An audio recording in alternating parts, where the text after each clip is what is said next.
Hare Krishna. So from today, we will be revising Nectar of Devotion. We'll start with the invocation. Nana Shastra Vicharinako Nipano Saddharma Samstapako Lokanamita Karano Tribhuane Manyo Saryana Karano Radha Krishna Padar Vinda Bhajana Anande Namataliko Vande Rupa Sanatana Raghujugo Shri Jiva Gopalako Vande Rupa Sanatana Raghujugo Shri Jiva Gopalako Hare Krishna Karuna Sindhu Deen Bandhu Jagatpate Gopesha Gopika Kanta Radha Kanta Namastute Tapta Kanchana Gaurangi Radhe Vrindavaneshwari Vishavanu Devi Pranamami Hari Priya Vancha Kalpatarubhascha Kripa Sindhu Bhaivacha Patitanam Pavanebhyo Vaishnavebhyo Namo Namah. Jai Shri Krishna Chaitanya Prabhu Nityananda Shri Advaita Gadadhar Shri Vasadi Gaur Bhakta Vrinda Hare Krishna Krishna Krishna Hare Hare Hare Rama Rama Rama Hare Hare. Hare Krishna. So you all are pioneers for our this Nectar of Devotion revision, because we are doing this Nectar of Devotion revision for the first time across all batches. So how we'll follow is that devotees will do their presentations, then I will do the presentation, and then we will read directly from the Nectar of Devotion book. So today we will first start with Archana giving a presentation on the Nectar of Devotion overview and preface. Then I will also do a presentation on overview and preface. Then we'll read the preface. Then Archana will again present on Nectar of Devotion introduction. Then I will do introduction presentation and we'll read introduction. Then we'll come to chapter 1. Nitya will present and I will present chapter 1, and then we'll read chapter 1. So you have a pretty tight schedule. So let's start with Archana. Hare Krishna Prabhuji. Hare Krishna dear devotee. I request permission and blessing from all the assembled devotees. Srila Prabhupada, Guru Parampara, Shri Shri Radha Krishna, to able to speak on the subject of Nectar of Devotion. Om Namo Bhagavate Vasudevaya. Om Namo Bhagavate Vasudevaya. Om Namo Bhagavate Vasudevaya. Overview. Nectar of Devotion is a deeper practical instruction on the speciality of Bhakti Rasa.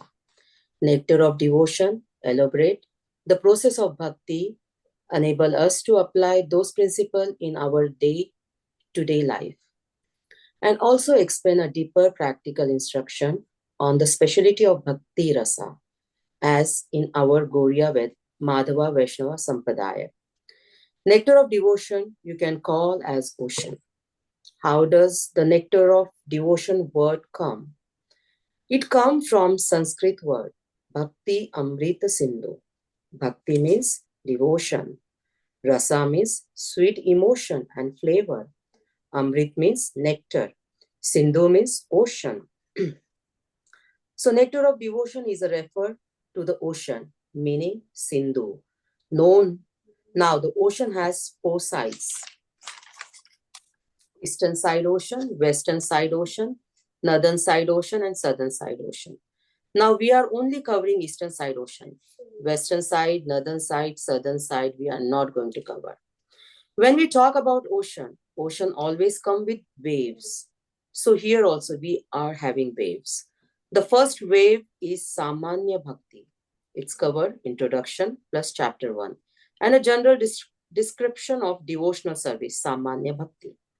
The second wave is Sadhana Bhakti. In practice, it covers chapter 2 to 16. Sadhana Bhakti has a two-part, Vaidhi Sadhana Bhakti, Raganuga Sadhana Bhakti. The third wave is Bhava Bhakti, character of one's aesthetic love. It covers chapter 17 to 18. The fourth wave is Prema Bhakti, devotional service in a pure love of God. This is the destination for all the Vaishnava has to reach, Prema Bhakti. It covers chapter 19. Nectar of Devotion will compare Bhakti with other process and glorify the super mercy of Bhakti compared to the other process. So start with the details of Bhakti, quality of Bhakti and quality of Bhagavan. Nectar of Devotion is the most important book because of its concept of Madhurya Rasa. Essentially, is a definition on a pure devotional service. Anya Abhilashita Shunya. This verse is coming from Bhakti Amrita Sindhu, reference 1.1.11. Now, how to understand this 1.1.11? One is referred to the ocean side. Remember, eastern side, western side, northern side, and southern side. So, one will be common because we are only covering eastern side. Now, the second 1.1 refer to the waves. Remember, Samanya Bhakti, Sadhana Bhakti, Bhava Bhakti, Prema Bhakti, all the four waves. And point 11 refers to verse. But in Nectar of Devotion book, we don't have verses. We have paragraph. Just for a clear understanding, we can do one more example. For example, 1.2.2. So 1 remain common, eastern side of ocean. Point 2, Sadhana Bhakti, because it's the second wave. And point 2, verse, paragraph of a particular chapter. This is the quick overview of Nectar of Devotion. Time to summarize Nectar of Devotion preface. Preface. In preface, Jagadguru Srila Prabhupada introduced Srila Rupa Goswami and his masterpiece book, Bhakti Rasa Amrita Sindhu in brief, named as Nectar of Devotion. And the concept of Bhakti Rasa is described. And Rupa Goswami, called Rupanuga, it's referred to all of us because we follow Rupanuga. In preface, very important rasa is described. That is Bhakti Rasa versus material rasa. Even Srila Prabhupada also explained how we are preparing ourselves for a next life.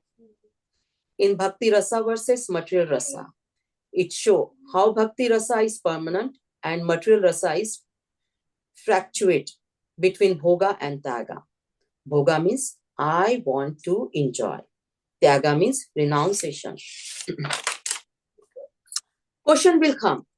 Why we go back between bhoga and tyaga? The answer is material pleasure is chapal sukha, meaning trickling pleasure. In material life, everyone is running from Monday to Friday. When they need change, they go somewhere on weekend to forget their weekday stress. And then they forget their weekend and again go back to everyday running. It is a chapal sukha and it's trickling. Now we know bhoga means enjoyment. Now we will understand tyaga means renunciation. In this material life, initially, the pleasure is there. We want to enjoy, but we get frustrated and we want to renounce. And we renounce. When we renounce again, we miss, oh, I should enjoy it. Let me change the enjoyment. Keep frickling between wanting to enjoy and thinking of renunciation. This is called bhoga tyaga. So first, we should understand that we are in material rasa and want to come in a bhakti rasa. That bhakti rasa is essentially the entire discussion we will be having in Nectar of Devotion. Next is material rasa and a spiritual rasa. Material engagement never truly satisfies for a long. Even if a person feels happiness for some time, death eventually take everything away, including material position. Nothing stays with us as permanently. In contrast, bhakti rasa is eternal. Devotional to the Lord is never lost, even after death. While material achievement ends with the body, devotional connection with the Lord continue beyond this life and carry the soul towards spiritual progress. Srila Prabhupada come to Bhakti Rasa as a permanent rasa. The rasa, the mellow, the enjoyment, one's get by doing devotional service. Attraction to Krishna stay forever. Bhakti rasa is Amrit. Amrit means eternal and permanent. Bhakti rasa is primary subject matter of nectar of devotion.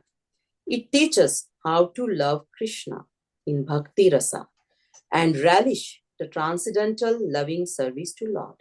Rasa means the taste, which impacted to drive us to do something. Material rasa drive us to wanting to enjoy material nature, but I get frustrated. Bhakti rasa is a transcendental loving service to the Lord, and it is eternal.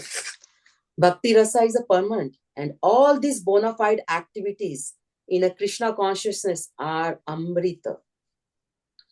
Bhakti rasa can be understood by the serious student of nectar of devotion.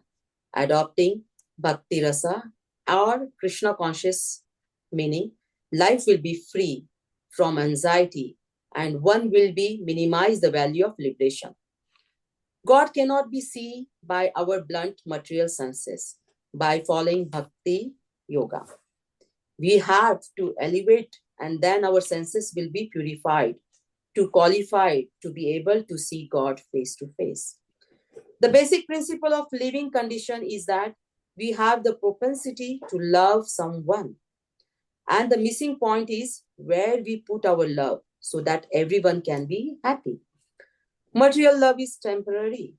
Material love propensity, expansion from my own self to family, family to nation, nation to humanity. All this expansion is good because it is moving from self-centered to other, but still not perfect. Hence, the loving propensity that we see in material world is incomplete. How two human beings, they are individually incomplete and they are under illusion, thinking, if we get married, then we will be feel complete. No, that is illusion. Two incomplete part cannot become complete part. Solution and a question become, how come loving propensity to be complete? Answer, when we love Krishna, we love the person who is the root of all existence. Through Krishna, we learn to love everyone, not just human, but we treat animal also equal as a human. And Krishna is the connected to every living entity. So if you have loving feeling for family, so treat them as a Krishna devotee. Hence, our loving propensity will expand to maximum. When we love Krishna, then this is the perfection of loving propensity. Loving Krishna is the missing key to real happiness and self-realization. People try to express love in many ways, but miss the root, just like watering a tree without watering its root. When we water the root of tree, all the leaves and branches automatically nourish. Or when we feed our stomach, the energy automatically transfers to the rest of the part of the body, and therefore our hand can work, leg can work. Similarly, the true self-understanding comes only by realizing Krishna. So Krishna is the roots. When we worship Krishna, then Krishna is satisfied. Everybody, all living entity will be automatically get satisfied. Hare Krishna. This is the quick summary of Nectar of Devotion, Preface. Please forgive me for my shortcoming. Thank you. Hare Krishna. Super excellent. Questions, comments, realizations for Archana? Hare Krishna, Prabhu, Hare Krishna, everybody. Super excellent presentation, and it was done. Nectar devotion happened in a batch way before, so it was really a recap of what to expect in this book. Thank you, Hare Krishna. Okay, very good. So Archana has already done a very good presentation, has already set a high base for everyone. Okay, let me also try to give a quick overview of Nectar of Devotion and Preface. So these 4 books that we study, the basic 4 books, the importance of that is stressed. The importance of Bhagavad Gita, Sheshopanishad, Nectar of Devotion, Nectar of Instruction. Bhagavad Gita and Sheshopanishad establish Bhagavan, Krishna, is the highest sadhya. Sadhya means goal, where I have to go. And from the various processes, various paths to reach the goal, Bhakti is the highest sadhana. Sadhana means process. Nectar of Instruction and Nectar of Devotion describe how Bhakti is to be practiced. Philosophical understanding comes from Bhagavad Gita and Sheshopanishad, and the application, the practical application of that philosophy is through Nectar of Instruction and Nectar of Devotion. Bhagavad Gita has brief directions on how to do bhakti. There are a few verses, say 10.9, 9.14, 9.34, 8.7, 9.26, 9.27, 7.1, 18.65, 18.66. These are some important verses. A few more also. Nectar of Instruction and Nectar of Devotion has detailed descriptions on how to practice bhakti. Bhagavad Gita analyzes various processes and establishes the supremacy of bhakti. In Nectar of Instruction, Nectar of Devotion, there is little to no mention of other processes such as Ashtanga Yoga, Karma Yoga, because by the time you come to Nectar of Instruction and Nectar of Devotion, it's assumed that you have accepted bhakti as the best process. And therefore, now the focus is on how to practice bhakti. Nectar of Devotion will compare bhakti with other processes and will glorify supremacy of bhakti compared to the other processes. And then start with details of bhakti, describing 64 qualities. Nectar of Devotion is deeper practical instruction on the speciality of bhakti rasa. Nectar of Instruction enables processes of bhakti and enables us to apply those principles in our day-to-day life.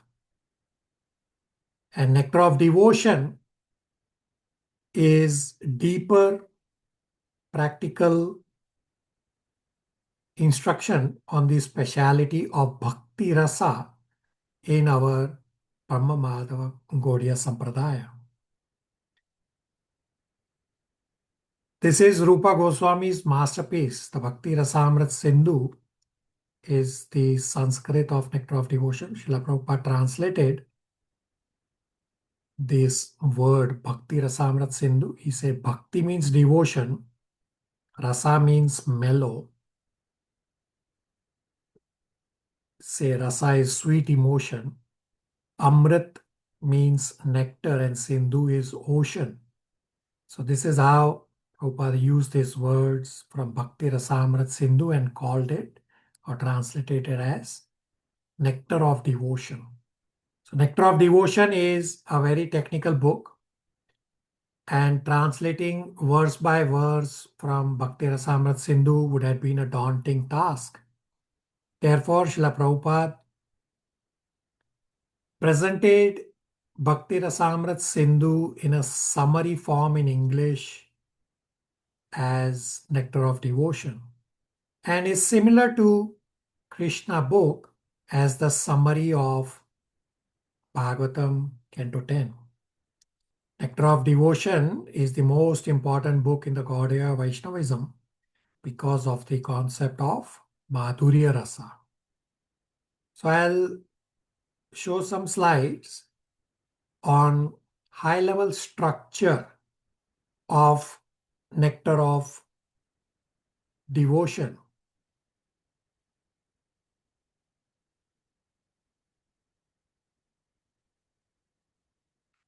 So as you can see on the screen, that Nectar of Devotion has 4 sides, just as an ocean has 4 sides. So the eastern side is chapters 1 to 19, varieties of devotional service. And then you have southern side, western side, and northern side. We will only cover the eastern side. Prabhupada said, if you understand the first 19 chapters, come to Prema Bhakti, rest of it will always follow. So ocean has waves. Similarly, the eastern side, the first wave is general description of devotional service. Then you have the next wave, second wave is covering chapters 2 to 16 is Sadhana Bhakti. Sadhana Bhakti has 2 parts, Vaidhi Sadhana Bhakti and Raganuga Sadhana Bhakti. So chapters 2 to 6 give Sadhana Bhakti in practice, this few more descriptions. And then chapter 6 has a listing of all the items, and chapters 7 to 13 has detailed description of the items, 64 items listed in chapter 6. Chapter 15 and 16 are on Ragatmika and Raganuga. So Raganuga Sadhana Bhakti. And then you have the third wave, which is chapter 17 and 18 on Bhava Bhakti. And the fourth wave is chapter 19 on Prema Bhakti. Now, the numbering convention of the verses. So if you look at the Anya Vilashita Shunyam verse, the verse reference is from Bhakti Rasamrita Sindhu 1.1.11. So the leftmost one refers to the eastern side. The second one refers to the first wave, which is general description of devotional service. And 11 refers to the verse number in Bhakti Rasamrita Sindhu. So that's a quick overview of Nectar of Devotion. I will now briefly also give a quick recap of Preface. So Preface, Srila Prabhupada introduces Rupa Goswami and then briefly introduce Bhakti Rasamrita Sindhu as well as the concept of Bhakti Rasa. The key starting point is the comparison of Bhakti Rasa versus material Rasa. That how Bhakti Rasa is permanent Rasa while material Rasa fluctuates between Bhoga and Tyaga, because material pleasure is Chapala Sukha. Chapala Sukha means flickering.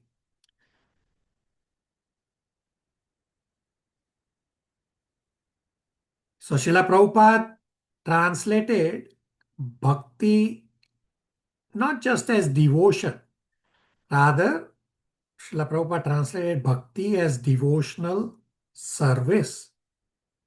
Devotion refers to internal side and meaning your feelings, and service refers to external activity. In the material world, we keep fluctuating between bhoga and tyaga. Bhoga means enjoyment. Initially, there is pleasure, but we get frustrated because it does not satisfy us. And then we fluctuate to Tyaga, means renunciation. That, oh well, I will leave it.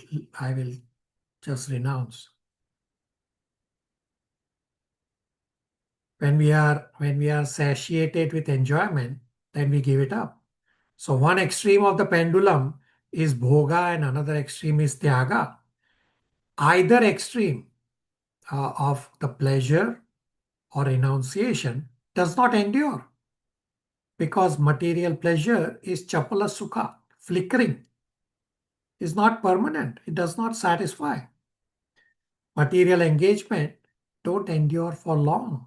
Even if satisfy, death takes away everything. So material designations do not stay with us. In contrast, bhakti rasa is not taken away at death. Krishna has described this in Bhagavad Gita chapter 6. That attraction to Krishna stays forever. Therefore, bhakti rasa is amrita, eternal. And this is permanent rasa. Bhakti rasa is permanent. This bhakti rasa is the primary subject matter of Nectar of Instruction or Bhakti Rasamrita Sindhu. It's one and the same. So how to love Krishna is taught in Bhakti Rasamrita Sindhu and Nectar of Devotion. Bhakti Rasa is relished in transcendental loving service to the Lord. So rasa means taste, impetus to drive us to do something. Material rasa drives us wanting to enjoy material nature, but I get frustrated. Bhakti rasa is transcendental, loving service to the Lord, and is eternal. Bhakti rasa can be understood only by a serious student of Nectar of Devotion. By adopting Bhakti rasa or Krishna consciousness, life will be free from anxieties, and one minimizes the value of liberation. So the basic principle of living condition is that we have the propensity to love someone. The missing point is where to repose our love so that everyone can be happy. That missing point is Krishna. Material love is temporary. Material loving propensity expands from, say, one phone to another phone to many, and moves from one object to another. And even in families, expansion from family to nation to humanity. But it is still not perfect. Hence, loving propensity is incomplete.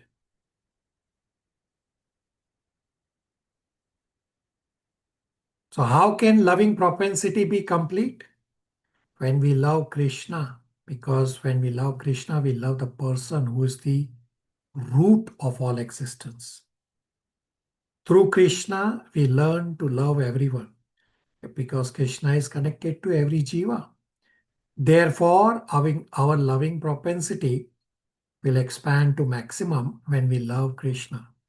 This is the perfection of loving propensity. Just as, say, when you water the roots of a tree, every branch, every leaf gets nourished. Or similarly, when we put the food in our stomach, our whole body gets energy. So Archana described a very nice example that we are incomplete, and we cannot think that, oh, I will get married and I will become complete. No, it doesn't work that way. Two incomplete beings cannot complete themselves. We have to connect to the complete whole. That is Krishna. This is a quick overview of Nectar of Devotion and Preface. Any questions, comments, realizations?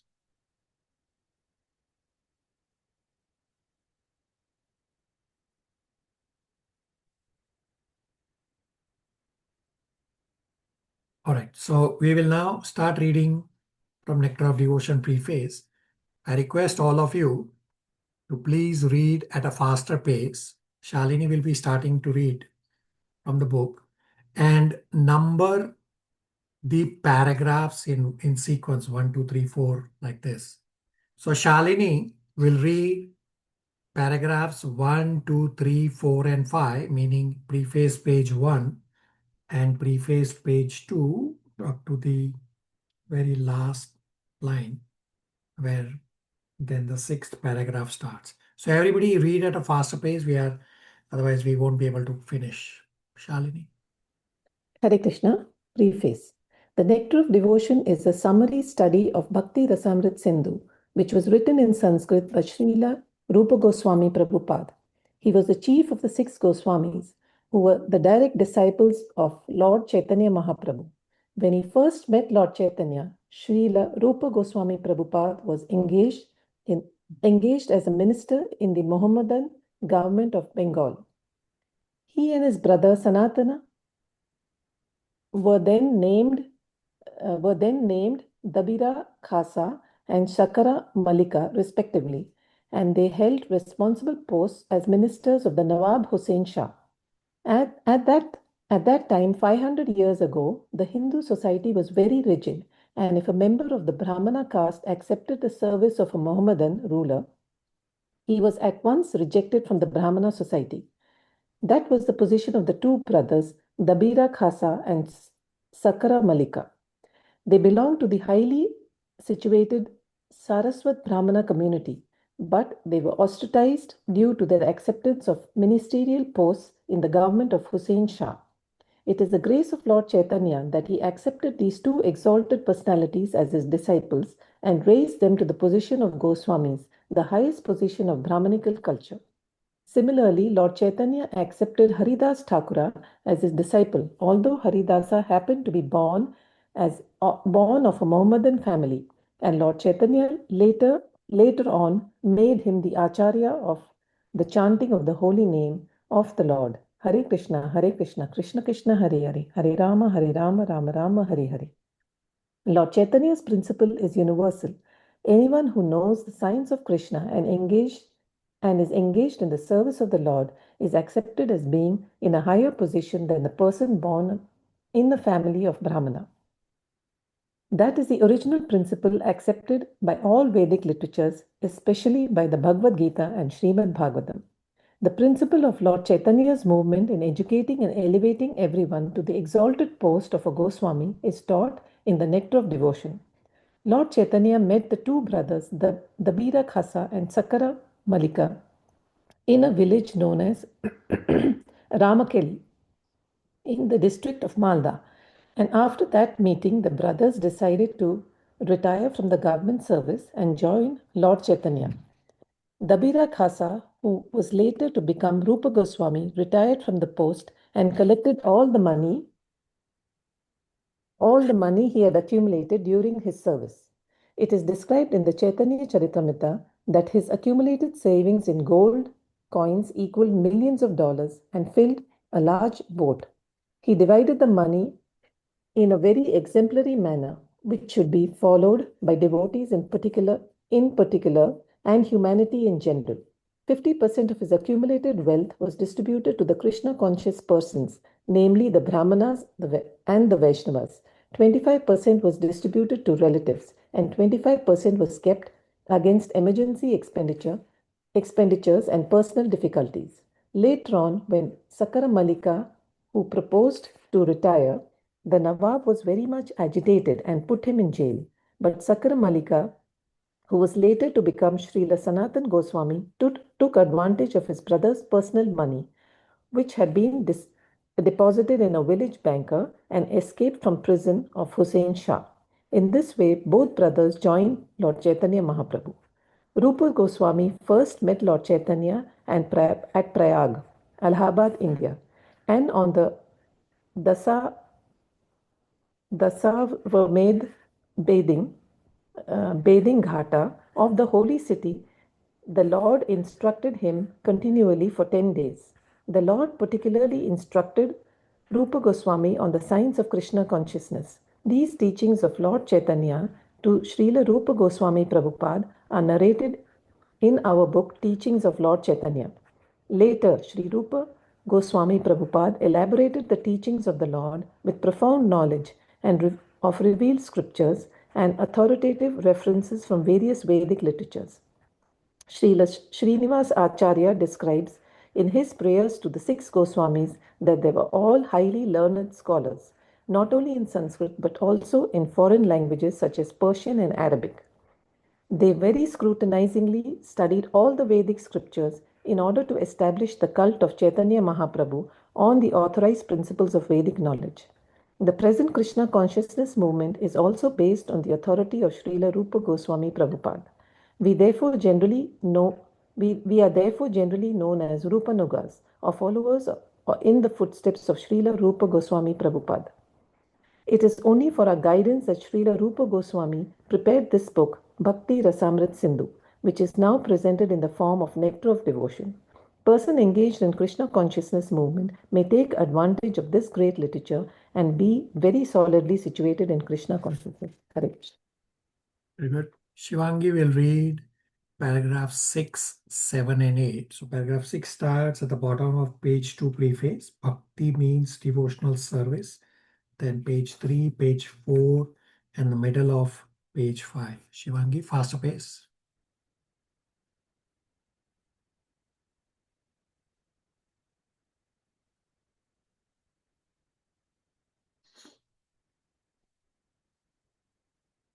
Prabhuji, I'm just reading online.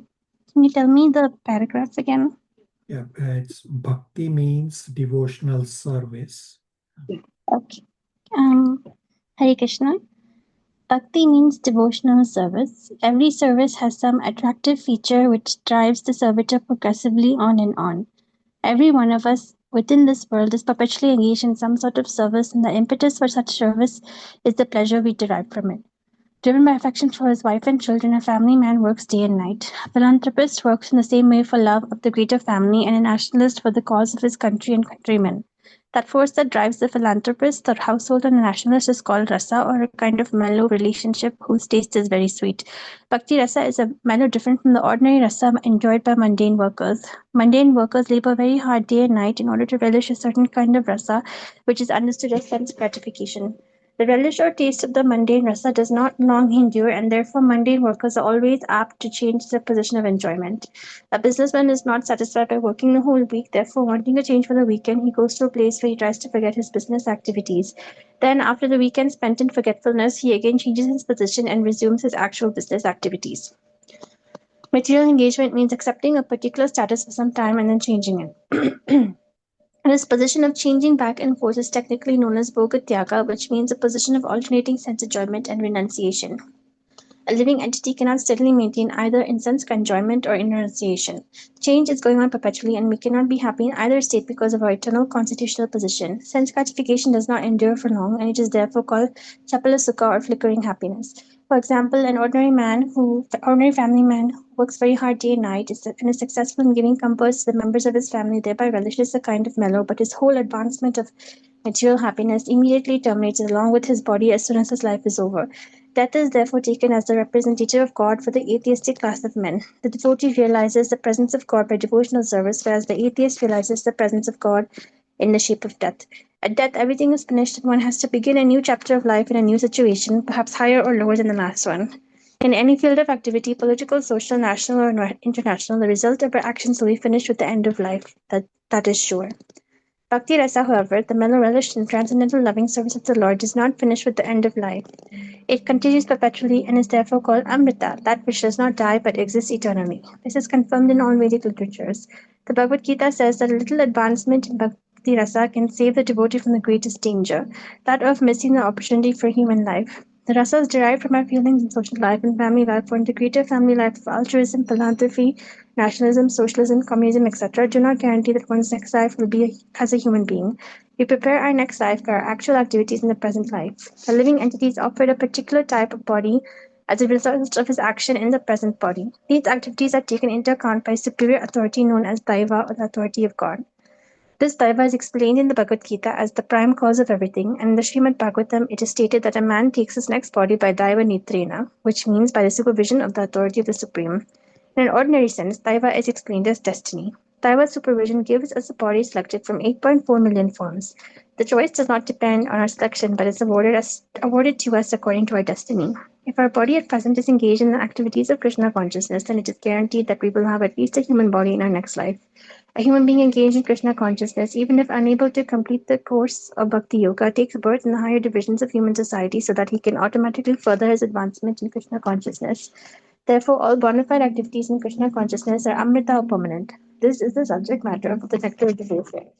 This eternal engagement in Bhakti Rasa can be understood by a serious student upon studying the nectar of devotion. Adoption of Bhakti Rasa or Krishna consciousness will immediately bring one to an auspicious life free from anxieties and will bless one with transcendental existence, thus minimizing the value of liberation. Bhakti Rasa itself is sufficient to produce a feeling of liberation because it attracts the attention of the Supreme Lord Krishna. Generally, neophyte devotees are anxious to see Krishna or God, but God cannot be seen or known by our present materially blunt senses. The process of devotional service as it is recommended in the nectar of devotion, and it will gradually elevate one from the material condition of life to spiritual status, wherein the devotee becomes purified of all designations. The senses can then become uncontaminated, being constantly in touch with Bhakti Rasa. When the purified senses are employed in the service of the Lord, one becomes situated in Bhakti Rasa life, and any action performed for the satisfaction of Krishna in this transcendental Bhakti Rasa stage of life can be relished perpetually. When one is thus engaged in devotional service, all varieties of rasas or mellows turn into eternity. In the beginning, one is trained according to the principles of regulation under the guidance of the Acharya or spiritual master, and gradually, when one is elevated, devotional service becomes automatic and is characterized by spontaneous eagerness to serve Krishna.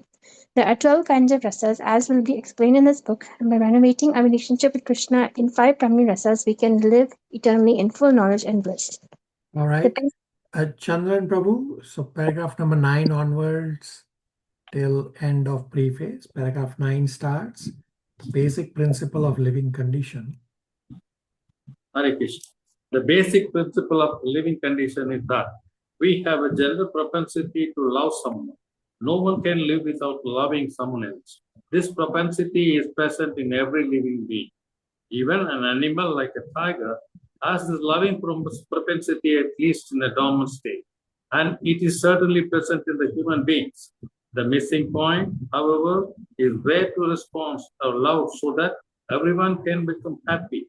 At the present moment, the human society teaches one to love his country or family or his personal self, but there is no information where to repose the loving propensity so that everyone can become happy. That missing point is Krishna. The nectar of devotion teaches us how to stimulate our original love for Krishna and how to be situated in the position where we can enjoy our blissful life. In the primary state, a child loves his parents, then his brothers and sisters, and as the darling grows up, that begins to love his family, society, community, country, nation, or even the whole human society. But the loving propensity is not satisfied even by loving all human society.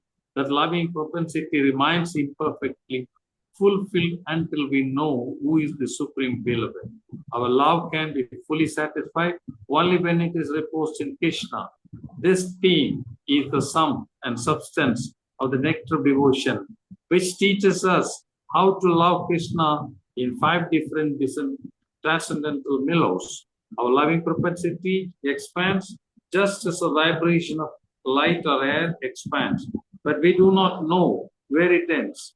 The nectar of devotion teaches us the science of loving every one of living entities perfectly by the easy method of loving Krishna. We have failed to create peace and harmony in human society, even by such great attempts as the United Nations, because we do not know the right method. The method is very simple, but one has to understand it with a cool head. The nectar of devotion teaches all men how to perform the simple and natural method of loving Krishna, the Supreme Personality of God. If we learn how to love Krishna, then it is very easy to immediately and simultaneously love every living being. It is like pouring water on the root of a tree or supplying food to one's stomach. The method of pouring water on the root of a tree or supplying foodstuffs to the stomach is universally scientific and practical, as every one of us has experienced. Everyone knows well that when we eat something, or in other words, when we put foodstuffs in the stomach, the energy created by such action is immediately distributed throughout the whole body. Similarly, when we pour water on the roof, the energy thus created is immediately distributed throughout the entire, even the largest tree. It is not possible to water the tree part by part, nor is it possible to feed the different parts of the body separately. The nectar of devotion will teach us how to turn the one switch that will immediately brighten everything everywhere. One who does not know this method is missing the point of life. As far as material necessities are concerned, the human civilization at the present moment is very much advanced in living comfortably. But still we are not happy because we are missing the point. The material comforts of life alone are not sufficient to make us happy. The vivid example is America, the richest nation of the world, having all facilities for material comfort, is producing a class of men completely confused and frustrated in life. I am appealing herewith to such confused men to learn the art of devotional service as directed in the nectar of devotion, and I'm sure that the fire of material existence burning within their hearts will be immediately extinguished. The root cause of our dissatisfaction is that our dormant, loving propensity has not been fulfilled despite our great advancement in the materialistic way of life. The nectar of devotion will give us practical hints how we can live in this material world perfectly engaged in devotional service and thus fulfill all our desires in this life and the next. The nectar of devotion is not presented to condemn any way of materialistic life, but the attempt is to give information to religionists, philosophers, and people in general how to love Krishna. One may live without material discomfiture, but at the same time, he should learn the art of loving Krishna. At the present moment, we are inventing so many ways to utilize our propensity to love, but factually, we are missing the real point, Krishna. We are watering all parts of the tree, but missing the tree's root. We are trying to keep our body fit by all means, but we are neglecting to supply foodstuffs to the stomach. Missing Krishna means missing oneself also. Real self-realization and realization of Krishna go together simultaneously. For example, seeing oneself in the morning means seeing the sunrise also.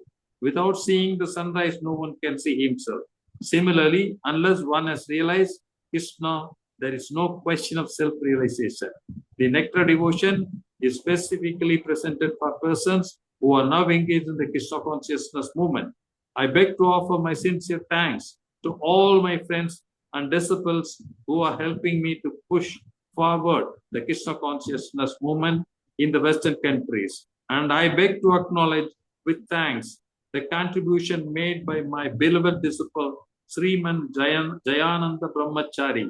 My thanks are due as well as to the directors of ISKCON Press, who have taken so much care in publishing this great literature, Hare Krishna. It is duly signed by the great A.C. Bhaktivedanta Swami. Hare Krishna. Super excellent. Let's now hear from Archana on introduction, nectar of devotion introduction. Hare Krishna, everyone. I request permission and blessing from all the assembled devotees. Srila Prabhupada, Guru Parampara, Sri Radha Krishna to able to speak on the subject matter of nectar of devotion, introduction. Introduction. Introduction has a 3 bullet point. First, Mangal Charan, evocation, auspiciousness. Number 2, overview of nectar of devotion book. Number 3, definition of pure devotional service. In Mangal Charan, evocation has 3 purposes. The objective of the book, let the Lord Krishna be glorified. We start nectar of devotion evocation by glorifying the Goswami. Then start from Krishna Radharani, etc. Next, purpose is offering obeisances to the worshipable Gopinath, offering obeisances to Krishna and Guru as well as devotee and parampara. The analogy is given of shark and ocean. The advanced devotee disregard the insignificant rivers of liberation as compared to ocean. The river contains very little water as compared to ocean. Ocean is so deep. So the amount of pleasure in liberation is very, very tiny as compared to pleasure through devotion. Hence, liberation is compared to river and the devotion is compared to ocean.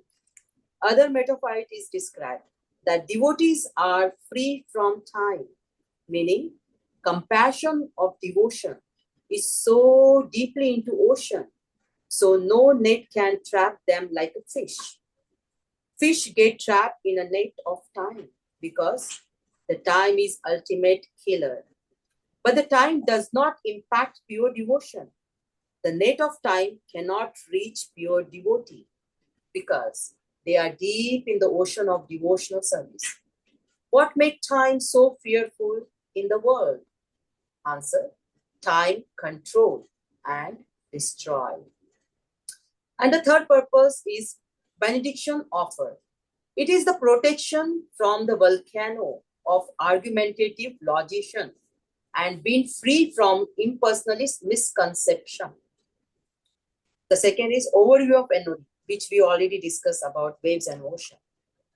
Bhakti Rasa Amrit, author is Srila Rupa Goswami, teaching us humility and how should be the mood of the preacher. See the humility of Srila Rupa Goswami. He's saying, I am not qualified after writing so many beautiful scriptures. This is the humility we have to learn from Acharya. Next point is on a concept of rasa. Analogy is given. The botanical analysis of flower in the lab may miss the beauty of flower. And on the other hand, the artists who look at the beauty of flower, color of flower, petal and fragrant, that is rasik. The way of analyzing the flower. And the analytical study of Supreme Lord, one can meditate and which lead to impersonal conception of Brahman effulgence. But that way does not lead the relish, the sweetness of Supreme Lord. Therefore, our goal is to become rasik, to relish the mellow of devotion. And rasa is not possible in analyzing. Therefore, Srimad Bhagavatam at the very start say to become rasik. Rasa has primary rasa and secondary rasa. There are 5 primary rasa and they are Shanta, Dasya, Sakhya, Vasalya and Madhurya. And secondary rasa has a 7, which are add flavor to the relationship. Example, Mother Yashoda is in a Vasalya rasa as a primary rasa. Mother Yashoda became angry on Krishna when Krishna break the pot of butter. And Mother Yashoda tried to bind Krishna to the mortar. So, Mother Yashoda demonstrating the secondary rasa, Krodha. Secondary rasa do not form the base of eternal relationship with Krishna and the devotee. It is just an additional flavor. So, this entire nectar of devotion is essentially this one definition of pure devotional service. The topmost bhakti, the definition of pure devotion service, which is given in Bhakti Rasa Amrit Sindhu 1.1.11.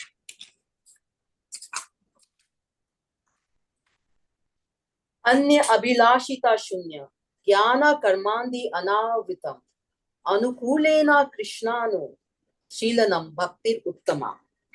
Translation. When first-class devotional service develop, one must be devoid of all the material desired, knowledge obtained by monastic philosophy and fruitive action. The devotee must constantly serve Krishna, favorable as Krishna desire. All 4 lines of this pure devotional service definition is very important. But the line 3 and 4 are called Swarupa Lakshana, meaning primary characteristic. line 1 and 2 called Tatastha Lakshana, meaning secondary characteristic. What is the topmost bhakti? Anya Abhilashita Shunya. No other material desire. Shunya. Zero. Jnana Karmandi Anavritam. When the soul is covered by ignorance, the jnana and the karma became misdirect towards material enjoyment or even impersonal liberation. So, jnana is knowing faculty and karma is acting faculty. Anavritam, you have to uncover through sadhana bhakti. The covering is removed. One does not reject knowledge, jnana and karma, action. Rather, they are purified and redirect towards realizing one's true identity as the eternal servant of Krishna. Thus, pure knowledge and pure action are restarted through devotional service. Hence, it is not saying jnana karmandi shunya. Rather, the correct understanding is jnana karmandi anavritam. 3 and 4 line is a primary characteristic. Anukulena means favorable to Krishna. So bhakti should be with the intention of pleasing Krishna. Now pleasing Krishna and intention to please Krishna is a two different thing. Example, the demon fighting with Krishna. Kansa is fighting with Krishna. Krishna is getting pleased with the fight, but Kansa's intention is not to please Krishna. Therefore, it is not a bhakti. Anukulena Krishnanusilanam, meaning bhakti is a cultivation of that emotion, silaman, which is favorable for Krishna as Krishna desire. So, you do the activity with the intention to please Krishna, which is favorable to Krishna as Krishna desire. Actions are two types, pravati, do, and nirvati, do not.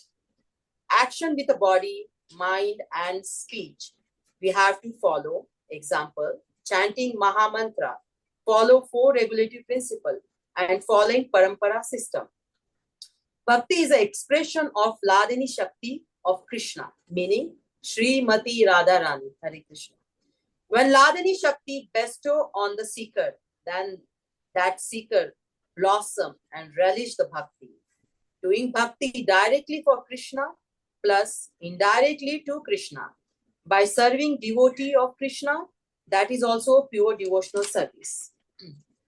Lastly, I would like to acknowledge Ram Vilas Prabhu for his mercy upon all of us, never giving up on us, always encouraging us and guiding us in devotional service. On behalf of all of us, thank you for starting the Bhakti Vish classes and giving us the opportunity to hear about Lord Krishna and the pastime of his pure devotee. We are very grateful. Thank you. This is the short summary of Nectar of Devotion in introduction. Haribol. Srila Prabhupada ki jai. Thank you so much.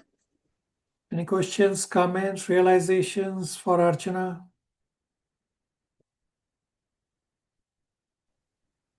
I want to say that it was amazing, Prabhu. Thank you so much.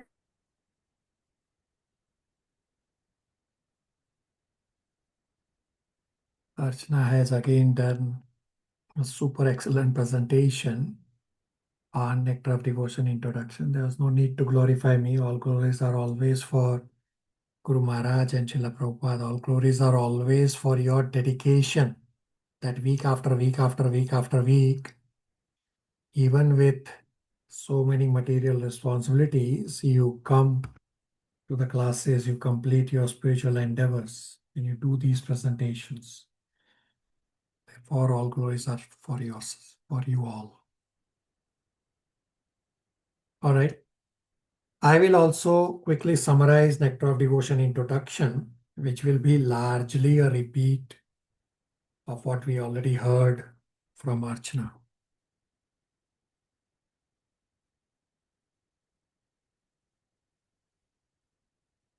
Nectar of Devotion introduction, the key points covered are Mangalacharan, meaning invocation of auspiciousness.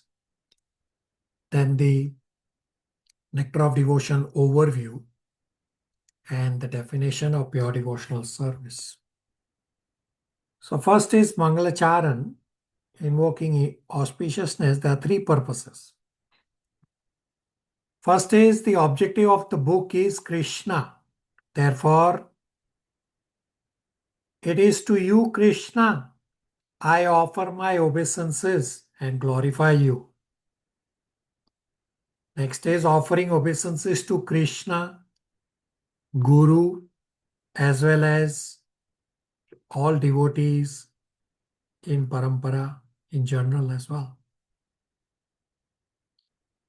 The metaphor of sharks deep in the ocean is described that advanced devotees disregard the insignificant rivers of liberation. So the comparison of ocean and river, that river contains very little water as compared to ocean. Even though on its own, river may have a lot of water, but in comparison to ocean is very little. Similarly, the amount of pleasure through liberation is very tiny as compared to the satisfaction of devotional service. Therefore, liberation is compared to a river, while devotion is compared to ocean. And devotees are free from the fear of time. The comparison of devotees so deep in the ocean is that no net can trap the devotees, just as fish get trapped in the net because the fish are on the top of the water. The net of time is the ultimate killer. Therefore, in the ocean of devotion, the net of time cannot reach the devotees. Time is fearful in the material world because time controls and destroys. In the spiritual world, time does not control nor destroys. And the third purpose of Mangalacharan is the protection from the argumentative logicians and to be free from the misconceptions of the impersonalist. The next is the Nectar of Devotion overview. We already saw and discussed the Nectar of Devotion overview chart. The concept of rasa is described here nicely with an analogy. That a botanical analysis of a flower is correct on its own. But that botanical analysis will not lead me to the beauty of the flower. An artist, he sees the beauty of the flower, the petals, the fragrance, the colors, etc. Same way, analytical study of absolute truth lead to impersonal conception. One does not relish the absolute truth that way. Therefore, we have to become rasik devotees to relish the mellow of devotion. Rasa is not possible in analytical way. Therefore, Srimad Bhagavatam at the very start says, become rasik. So there are 5 primary rasas or 5 primary modes of relationship with Krishna: Madhurya, Vatsalya, Sakhya, Dasya, and Shant. And there are 7 secondary rasa which add flavor to relationship. Example, Mother Yashoda's primary rasa is Vatsalya rasa, the parent rasa. And when Mother Yashoda chastises Krishna and binds him for his naughtiness, then Mother Yashoda is demonstrating the secondary rasa of Krodha, anger. The secondary rasa do not form the basis for eternal relationship with Krishna and devotees. Secondary rasa are additional flavors, just as one adds additional spices, say in dal or sabji, etc. So these secondary rasas are optional. They may not be present all the time.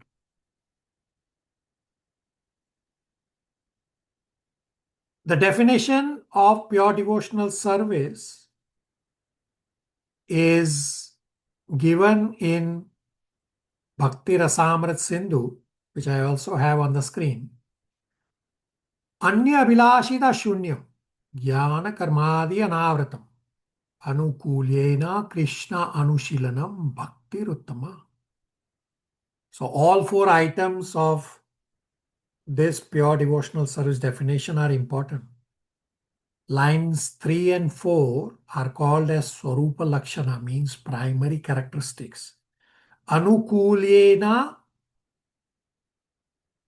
Krishna Anushilanam. This is Bhakti Uttama. So, and lines 1 and 2 of the definition are called as Tatashta Lakshana, means secondary characteristics.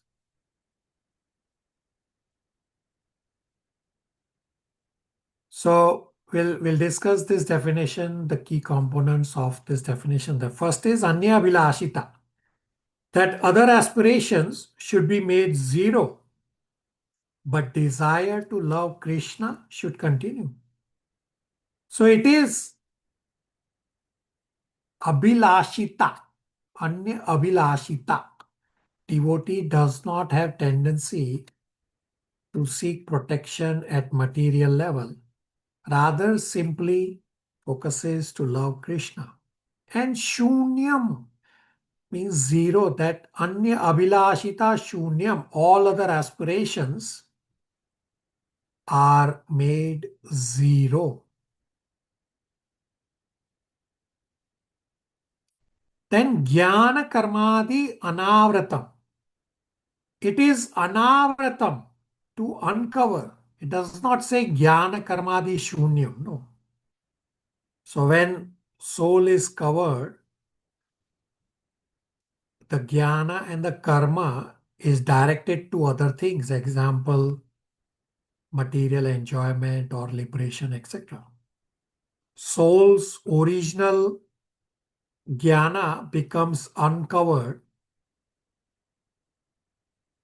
by the practice of Bhakti Yoga, which is to serve Krishna. Sadhana Bhakti, one does not give up Jnana and Karma. Rather, in Sadhana Bhakti, one uses Jnana, Karma for the sake of Krishna. Therefore, it says Jnana Karmadi Anavratam, to uncover. Does not say Jnana Karmadi Shunyam. No, we don't have to make Jnana and Karma zero. No, we have to uncover so that we can understand Krishna. Then says Anukulyena, means favorable to Krishna.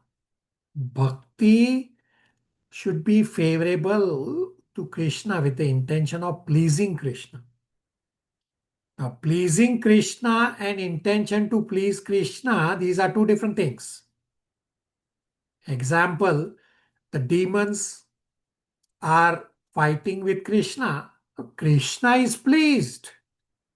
But the demon's intention is not to please Krishna. They are trying to hurt Krishna. Therefore, this demon's endeavor is not bhakti.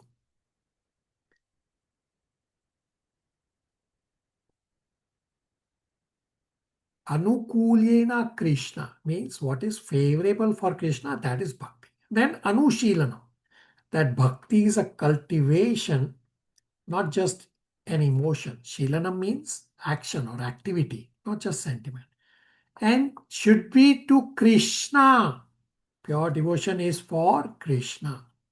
So bhakti can be directly to Krishna and or indirectly to Krishna by serving his pure devotees. That's a quick summary of Nectar of Devotion introduction. Any questions, comments, realizations?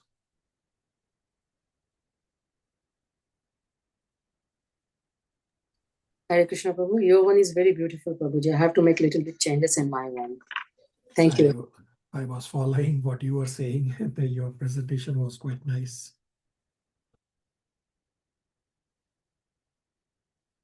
All right, let's read Nectar of Devotion. So Matan Prabhu will start. Again, read faster pace and number the paragraphs from 1 to 3 in sequence. So Matan Prabhu will start Nectar of Devotion from paragraph number 1 and read 1, 2, 3, 4, 5, 6, 7. Sorry. Which is pages 1 and 2 of Nectar of Devotion. Hare Krishna. Introduction. Invoking auspiciousness. Lord Sri Krishna, personality of Godhead, the cause of all causes, the reservoir of all rasas, or relationships, which are called neutrality, passive or adoration, servitorship, friendship, parenthood, conjugal love, comedy, compassion, fear, chivalry, costliness, wonder, and devastation. He is the supreme attractive form, and by his universal and transcendental attractive features, he has captivated all the gopis, headed by Taraga, Kaliga, Siyama, Lalita, and ultimately Srimati Radharani. Let his relationship grace we honors so that there may not be any hindrance in the execution of this duty of writing the nectar of devotion, impelled by his divine grace, Srimad Bhakti Siddhanta Saraswati Goswami Prabhupada. Let me offer my respectful obeisances unto the lotus feet of Srila Rupa Goswami Prabhupada and of Srila Bhakti Siddhanta Saraswati Goswami Prabhupada, by whose inspiration I have been engaged in the matter of compiling this summary study of Bhakti Rasamrita Sindhu. This is the sublime science of devotional service as propounded by Sri Chaitanya Mahaprabhu, who appeared 500 years ago in West Bengal, India, to propagate the movement of Krishna consciousness. Srila Rupa Goswami begins his great book by offering his respectable obeisances unto Sri Sanatana Goswami, who is his elder brother and his spiritual master, and he prays that Bhakti Rasamrita Sindhu may be very pleasing to him. He further prays that by residing in that ocean of nectar, Sri Sanatana Goswami may always feel transcendental pleasure in the service of Radha and Krishna. Let us offer our respectable obeisances to all the great devotees and acharyas, holy teachers, who are compared to sharks in the great ocean of nectar and who do not care for the various rivers of liberation. Impersonalists are very fond of merging into the Supreme, like rivers that come down and merge into the ocean. The ocean can be compared to liberation, and the rivers to all the different paths of liberation. The impersonalists are dwelling in the river water, which eventually comes to mix with the ocean. They have no information, however, that within the ocean, as within the river, there are innumerable aquatic living entities.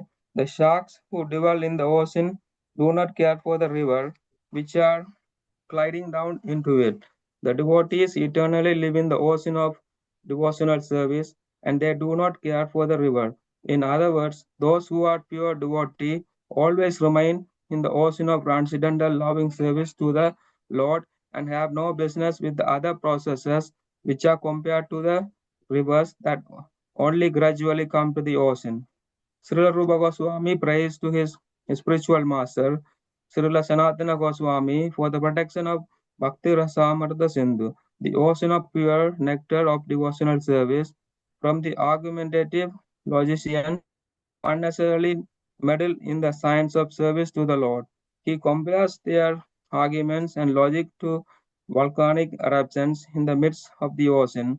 In the midst of the ocean, volcanic eruptions can do very little harm, and similarly, those who are against the devotional service to the Lord and who put forward many philosophical uh, theses about the ultimate transcendental realization cannot disturb this great ocean of devotional service.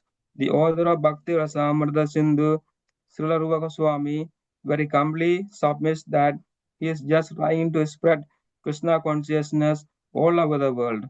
Although he humbly thinks himself unfit for this work, that should be the attitude of all preachers of the Krishna conscious movement. Following in the footsteps of Srila Rupa Goswami, we should never think of ourselves as great preachers, but should always consider that we are simply instrumental to the previous acharyas, and simply by following in their footsteps, we may be able to do something for the benefit of suffering humanity. Bhakti Rasamrita Sindhu is divided into four parts.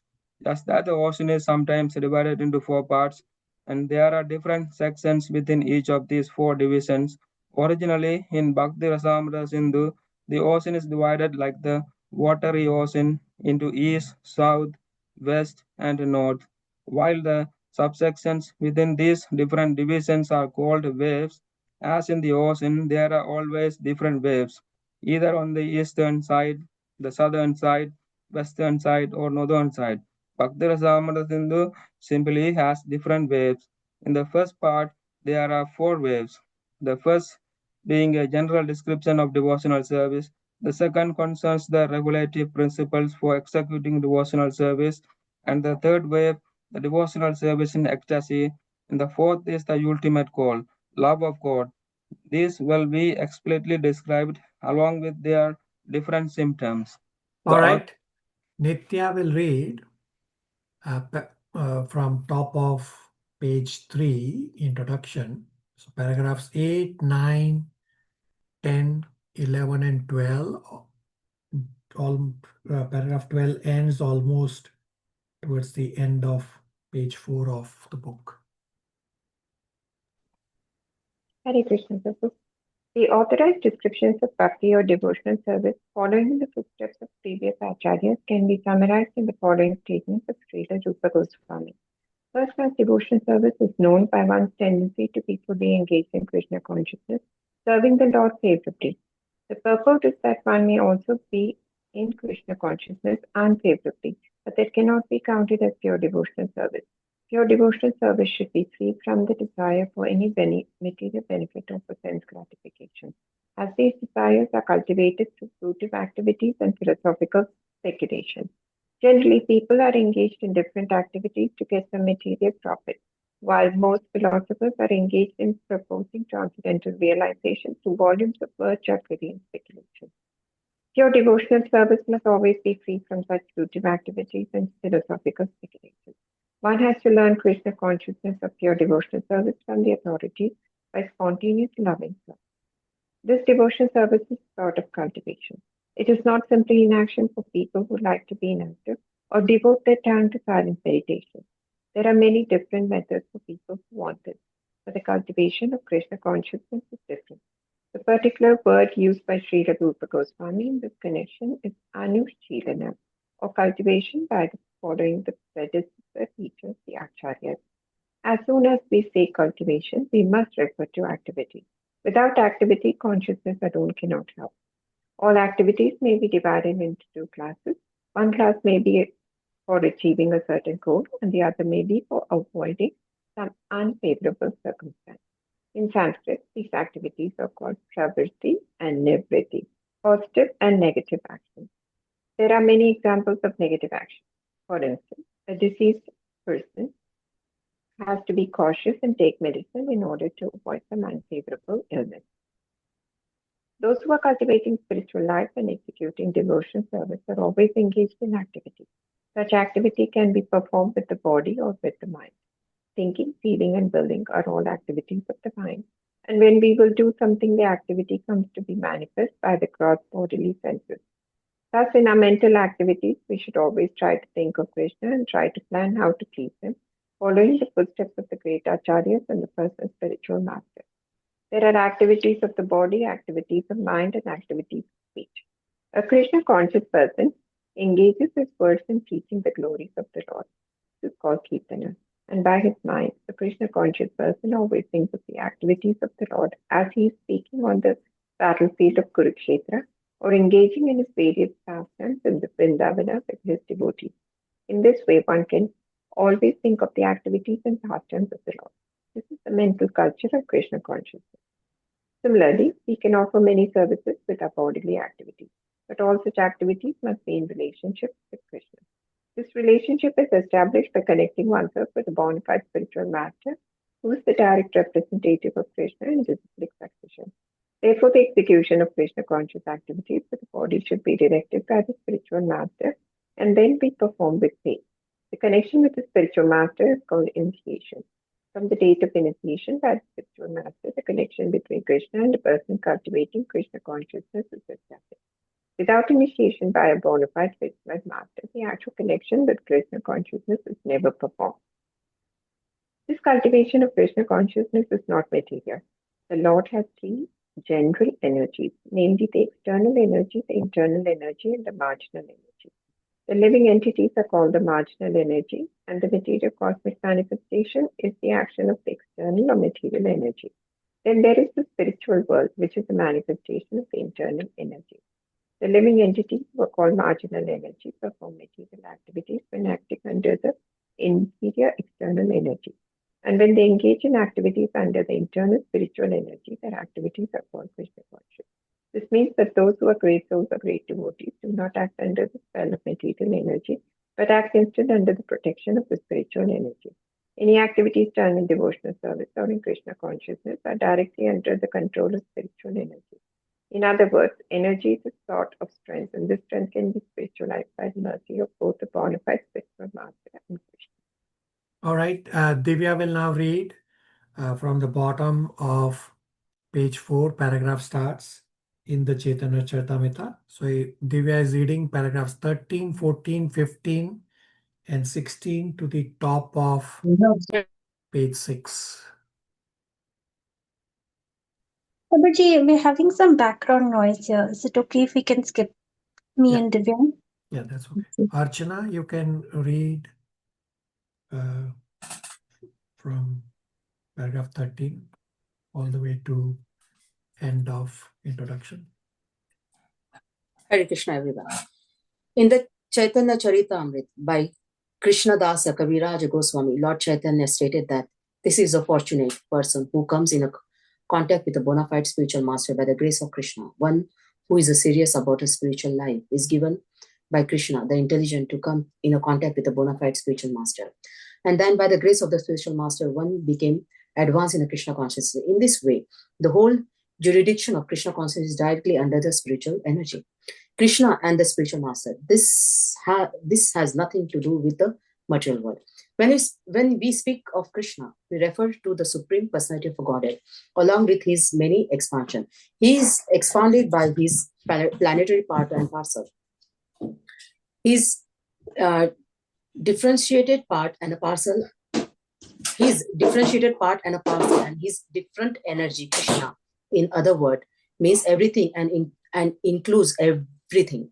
Generally, however, we should understand Krishna to mean Krishna and his personal expansion. Krishna expands himself as a Baladev, Shankarasana,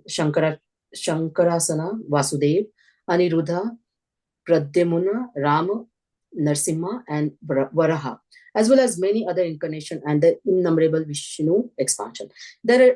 These are described in a Srimad Bhagavatam to be as numbers as the uncountable waves. So Krishna includes all such expansion as well as his pure devotees. In a Brahma Samhita, it is stated that Krishna expansion are all complete in eternity, blissfulness, and cognizance. Devotional service means the prosecute Krishna conscious activity that are favorable to transcendental pleasure of the Supreme Lord. Krishna and many activities that are not favorable to the transcendental favors of a Lord cannot be accepted as a devotional service. For example, great demons like Ravana, Kansa, and Hiranyakashipu were always thinking of Krishna, but they were thinking of him as their enemy. This sort of thinking cannot be accepted as a bhakti or Krishna consciousness. The impersonalists sometimes misunderstand devotional service in such a way that they divide Krishna from his paraphernalia and pastimes. For example, the Bhagavad Gita is spoke on the battlefield of Kurukshetra, and the impersonalists say that although Krishna is of interest, the battlefield of Kurukshetra is not.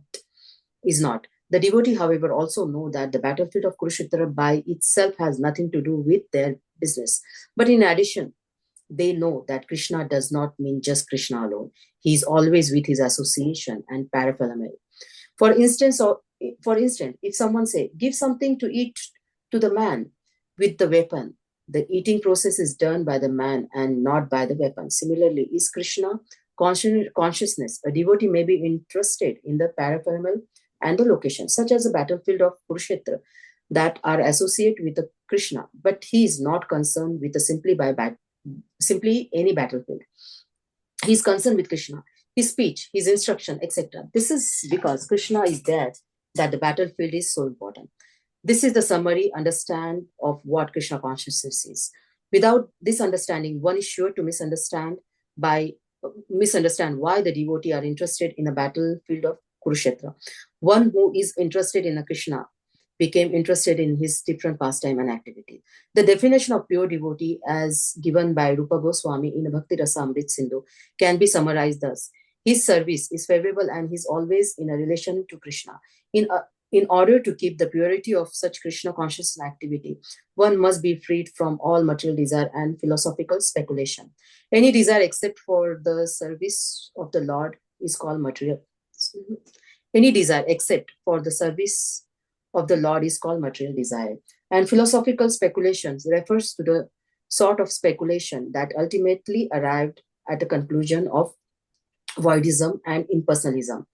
This conclusion is useless for a Krishna consciousness person. Only rarely by philosophical speculation can one reach the conclusion of worship Vasudeva Krishna.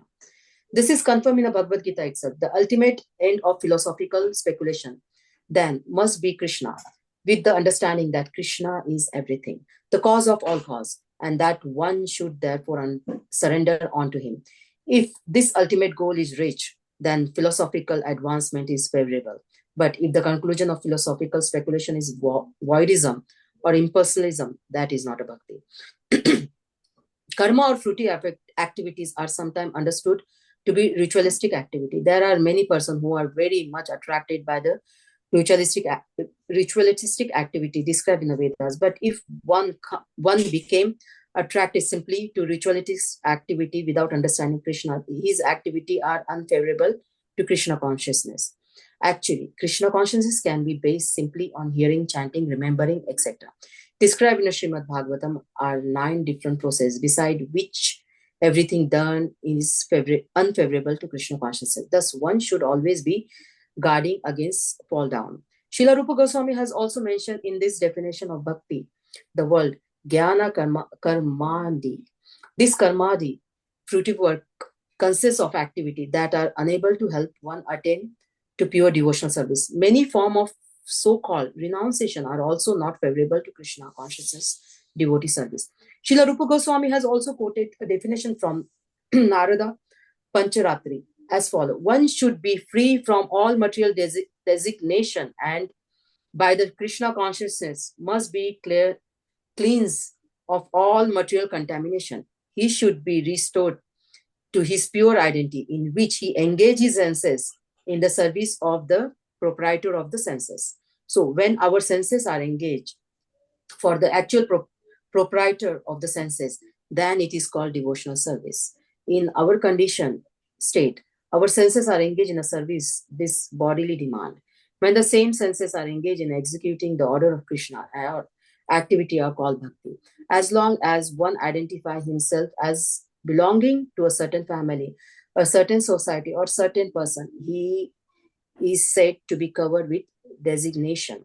When one is fully aware that he does not belong to any family, society, or country, but eternally related to Krishna, he then realizes that his energy should be employed not in the interest of so-called family, society, or country, but in the in the interest of Krishna. This is purity of This is purity of purpose and the platform of pure devotion service in a Krishna consciousness. Hare Krishna.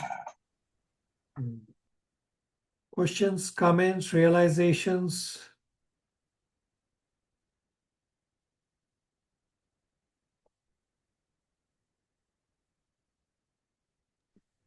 Hare Krishna Prabhu. Yeah, reading the paragraph and then summarizing, it's really helping. Like we are really like remembering, oh yeah, we discussed this thing, we discussed this thing. Yeah, it's really helping. Yeah, very good. Very good realization. And you are correct that Prabhupada has actually said we should read Nectar of Devotion at least 7 times. Then it will start registering. We are only doing it for the first time so far. Very good. So we did plan to cover Nectar of Devotion chapter 1 also, but based on how we have progressed so far, if we cover chapter 1 today, we will go over our allotted time. So my recommendation is that we can cover chapter 1 in our next class, and today I can, for the remainder of the time, I can answer the leftover inquiries that we have from the Bhagavatam. There are quite a few leftover. I will only be able to answer some, not all. Nitya, are you okay with the plan? Rest of you, are you okay with the plan? Yes, Prabhu. Yes, Prabhu. Yes, Prabhuji. All right. So let me bring up on screen the inquiries submitted by you all in the previous classes. And we'll try to answer some of them, or some will still be left over. So in our previous Bhagavatam classes, I have answered up to question number 6. And we will start from question number 7. So question number 7. How are Vedic scriptures preserved and transferred at the end of a yuga and at the end of millennium? So at the end of yuga, there would be some saintly persons having this knowledge from before. Plus, of course, Brahmaji continues to exist at the end of each yuga. Hence, Brahmaji can impart this knowledge to anyone in disciplic succession. At the end of millennium, generally, there is a reset. And generally, some incarnation come to re-establish Krishna consciousness and scriptures, just as Srila Vyasadeva came to write down these scriptures. Does that answer the inquiry? Hare Krishna Prabhu, a follow-up. So as it occurred at the beginning of Kali Yuga, where it from Brahmaji to Narada Muni to Vyasa to Sukadev, so would this be the cycle, or would it be different acharyas in different yugas? The acharyas would be different, but the cycle or the system of disciplic succession will be same. That say Brahmaji will then impart to some other acharya at that point in time. Nitya. Prabhu, then another follow-up to Lord incarnates in the millennium at the end of where the end happens, right? So there are multiple incarnations and multiple. So in this Kali Yuga, we have Lord Krishna came in, and now also as Chaitanya Mahaprabhu. So he comes in many times as different incarnations. I just want to clarify. So Krishna comes once in one day of Brahmaji. Does not mean it has to be in a Kali Yuga or any Yuga. It is one day in Brahmaji has 1000 cycles. Krishna comes once, can be at any point in time. in the current cycle, we are in a very unique situation where Krishna has actually appeared twice within the same day of Brahmaji. That first Krishna came as Krishna in the Dwarpa Yuga during the Mahabharata times, and then Krishna also came again as Sri Chaitanya Mahaprabhu during Kali Yuga. So this is a very unique time where Krishna has come twice. Otherwise, what Krishna said that he comes once in the day of Brahmaji. Thank you, Prabhu. So in 1,000 cycles, Lord Krishna comes in once. Correct. But his incarnations in various other forms can come many, many times, right? But in his original Krishna form, he comes once. It can be either Krishna or the incarnation once in one day of Brahmaji. Now, understand, Shakti Avesha Avatar can be more than one because they come for a specific purpose. It's like the Krishna or somebody at Vishnu Tattva will come once in one day of Brahmaji. Shakti Avesha avatars can be more, can come even if Krishna has come. Thank you, Prabhu. So that we are living in a very glorious time because we have been, for whatever reason, been blessed to have. Correct. Absolutely correct. That it's a very glorious, it's a very unique time that Krishna has come twice during this day of Brahmaji. Very good. All right. Humble realization, Prabhu. Just thinking, could have missed it, not been aware of all this. So again, I want to say, and I echo the sentiments of Archana for without the Bhakti Brish classes that you initiated with the devotee who told me about it, I would have just missed all of this. Yeah, all glories are always for Guru Maharaj and Srila Prabhupada. I'm just doing a service as well as our Siksha Guru, His Grace, Rupanuga Prabhu. So this Bhakti Vish class is not my class. This actually is Rupanuga Prabhu's class. I used to be a student like how you all are. Rupanuga Prabhu used to lead, and then he started another batch and he said, you continue this batch. So it is actually Rupanuga Prabhu and my Guru Maharaj both simultaneously said, you go and do. So it's a service. I'm just doing what is service is given to me.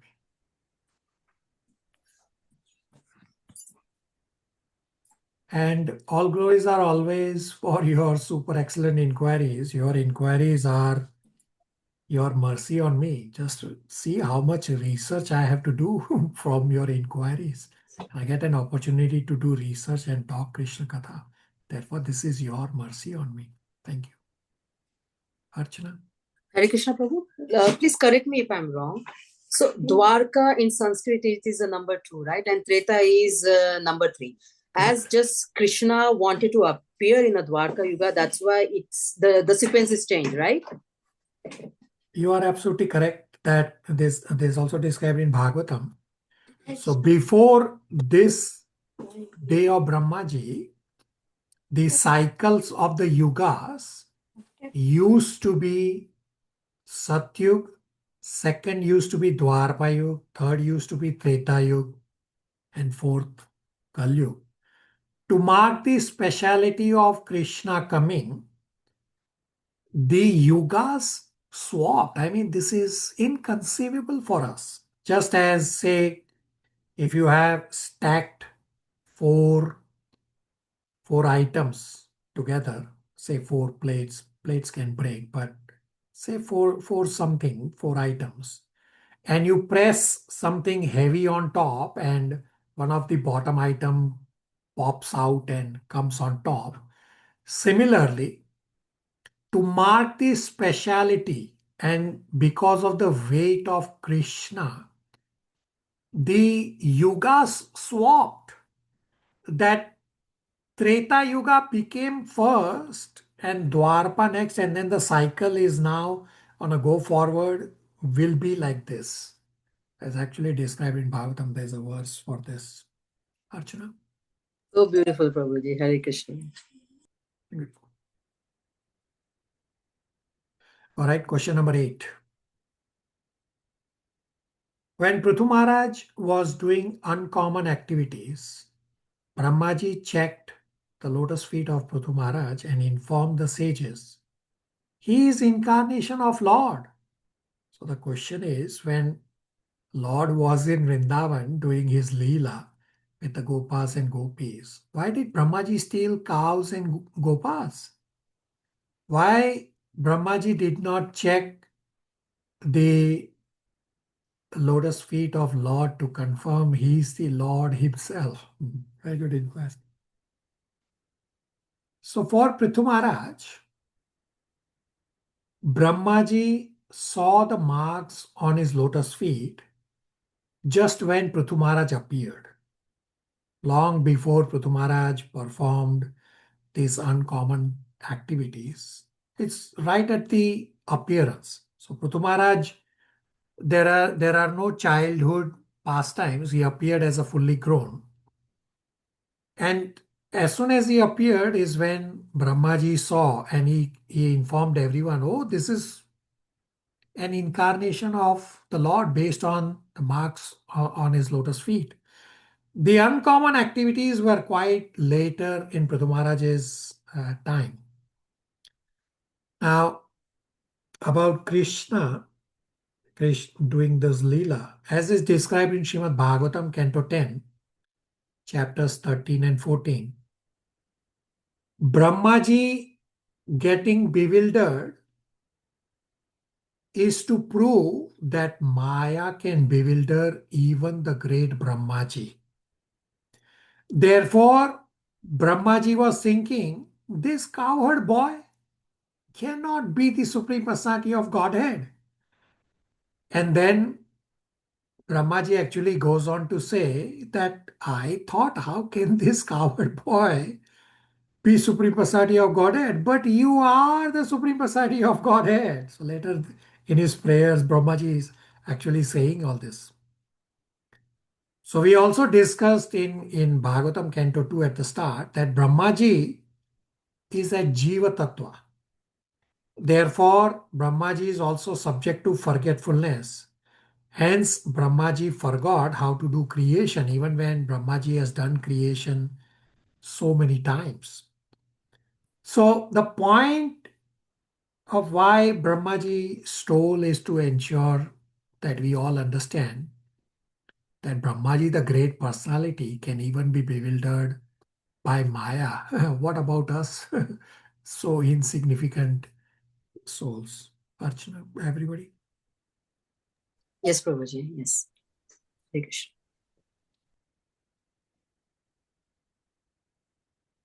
Question number 9. So this is a leftover inquiry from earlier. I had to do some research and therefore I'm answering now. Question 9 is, what is the story of Haihaya? What offense he did? So the king of Haihaya was famous for extraordinary strength and 1,000 arms. So a sage, Jamadagni, had a divine cow, Kamadhenu. The Kamadhenu cow is capable of granting unlimited milk, grains, wealth, etc. So this Kamadhenu cow is meant for devotional sacrifices only. So the sage Jamadagni was using the cows, whatever is coming from the cow, for devotional sacrifices only, not for himself. Now King Haihaya demanded the cow for his kingdom. And the sage humbly refused, explaining that this cow is for sacred purposes only. So because of the pride, the king forcefully took away the cow, and this became his offense. Therefore, Parshuram came and killed the king. Does that answer the inquiry? Yes, Prabhu, yes. Thank you. Hare Krishna. All right, so I will now open another document for answering next set of inquiries. The count will again start from 1.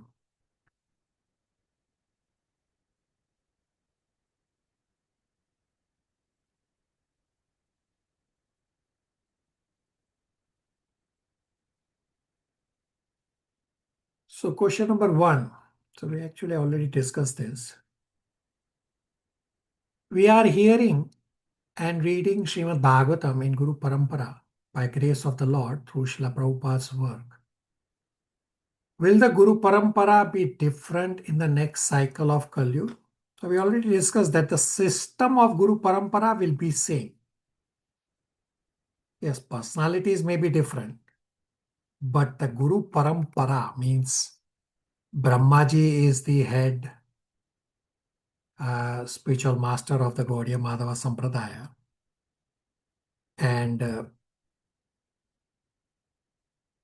then there would be some acharyas to impart knowledge. So that's Guru Parampara system will continue.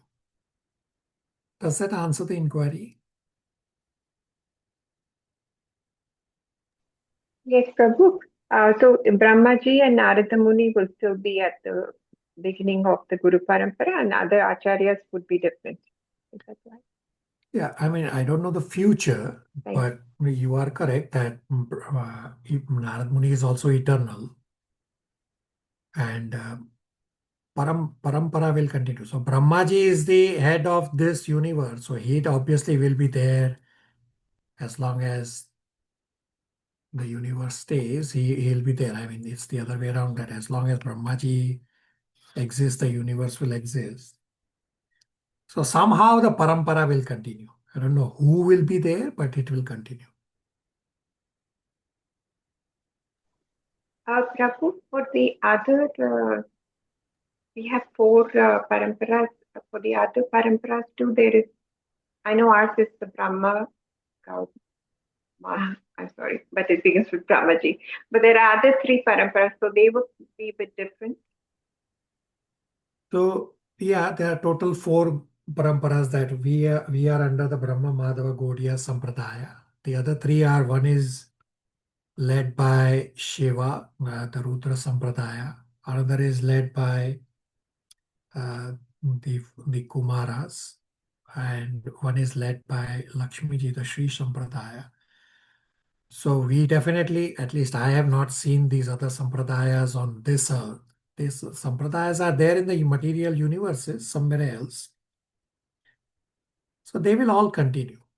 These 4 official Sampradayas, the basic principles of how they are set up, they will continue. There may be minor differences. So we have discussed this in Bhagavad Gita 10.8. That if you read 10.8 purport, it says Shiva appeared from the forehead of Narayan. Well, we have read that Shiva appeared from the forehead of Brahmaji. So which one is correct? So it's just that in the current universe where we are, in the current cycle, Shiva appeared from the forehead of Brahmaji. But in some another creation cycle, Shiva appeared from the forehead of Narayan. So the basic principle stays the same. There may be specific differences. Essentially, the overall principle stays the same. Nitya. Thank you, Prabhu. All right. Last question for today. Question number 2. How does the Lord lie in everyone's heart? So we'll read 2 verses as the direct answer for this. So scriptures have described that Lord and Jiva are side by side within the region of the heart, just as 2 birds are sitting on a tree branch. So Bhagavatam 4:28-42 and Bhagavatam 4:28-54 are the direct answer for this. So I have on the screen 4:28-42. Whosoever wants to read the translation, everybody has read 4:28-42. Somebody? Hare Krishna Prabhuji, may I read? Go ahead. Text 42. King Malayadwaja could thus observe that the super soul was sitting by his side and that he, as the individual soul, was sitting by the side of the super soul. Since both were together, there was no need for separate interests. Thus, he ceased from such activities. Right, so the soul and super soul are sitting side by side, as well as this is further described in verse number 54. So verse number 54, Lord himself is speaking. Whosoever wants to read? Prabhuji, shall I go ahead? Yeah, go ahead. Text 54. My dear gentle friend, both you and I are exactly like two fans. We live together in the same heart, which is just like the Manasa lake. Although we have been living together for many thousands of years, we are still far away from our original home. Hare Krishna. Does that answer the inquiry?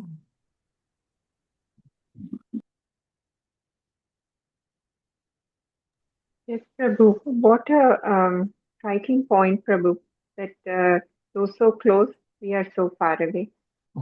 Correct. All right. I won't answer more inquiries. There are still few inquiries left over, which I will answer in subsequent classes. So we have this schedule on the screen. I will revise the schedule for chapter 1 for our coming week, and I will fix this schedule. As I said, which is also marked on the schedule, that because we are doing the Nectar of Devotion revision for the first time, so our schedule is bound to get revised because I have no experience how long it will take. So there are few empty spots highlighted in yellow. I request all of you to please take the opportunity to pick the presentation slots. And some of you, for the bigger Bhagavatam presentation, some of you are still not connected with me. So I request you all to please connect with me as soon as is possible, because this is going to take you a very, very long time to prepare for this presentation. We have Shalini from the other batch here. She can share her experience about the bigger Bhagavatam presentation, the 45-minute Bhagavatam presentation, that how long takes to prepare and even to choose the topic. Shalini. Hare Krishna, everybody. So I think choosing the topic is very important, and that will take a while, because we have to do some reading to figure out which part we want to emphasize and present. So it definitely takes a long time, maybe few months, and then you zero down on a topic. You might like few, then you zero down on one, and then you have to go and read more about it, and then do references across scriptures. So it takes a while to do this. Right, thank you. So I request all of you, many of you have connected, thank you. So only few of you have not connected, so please follow. And please populate. For next week, we have for Nectar of Devotion, we have an open slot. So somebody should please take up. I mean, I already said to all of you to populate this. I should not have had to remind, but for some reason, my talk isn't penetrating to all of you, or some of you at least. All right. We have about 3-4 more minutes. Any questions, comments, realizations?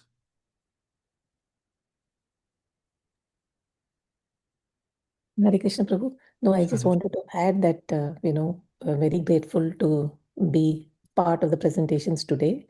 And thank you for encouraging us, Prabhu, all the batches, across all the batches. Because for me personally, this was way, way before. So pretty much I forgot most of it, which is not the correct thing to do. And then today was really a revision, and this is like really a nectar. So, and the devotees presented, Archana, the way she presented, and Prabhu, listening from you, it's like really a recap and to hear more about the nectar of devotion. Thank you, Prabhu. Yeah, so you are correct that we forget. I also keep forget, therefore I have to keep reminding myself, revising myself. So Shalini, you can do two things. You can explain this in your batch, your experience, because others didn't join. They may listen to the recording, is possible. And you can also do presentation. There are slots, as I showed on the presentation Excel that we have. You can let me know which slot works for you. You can do presentation also.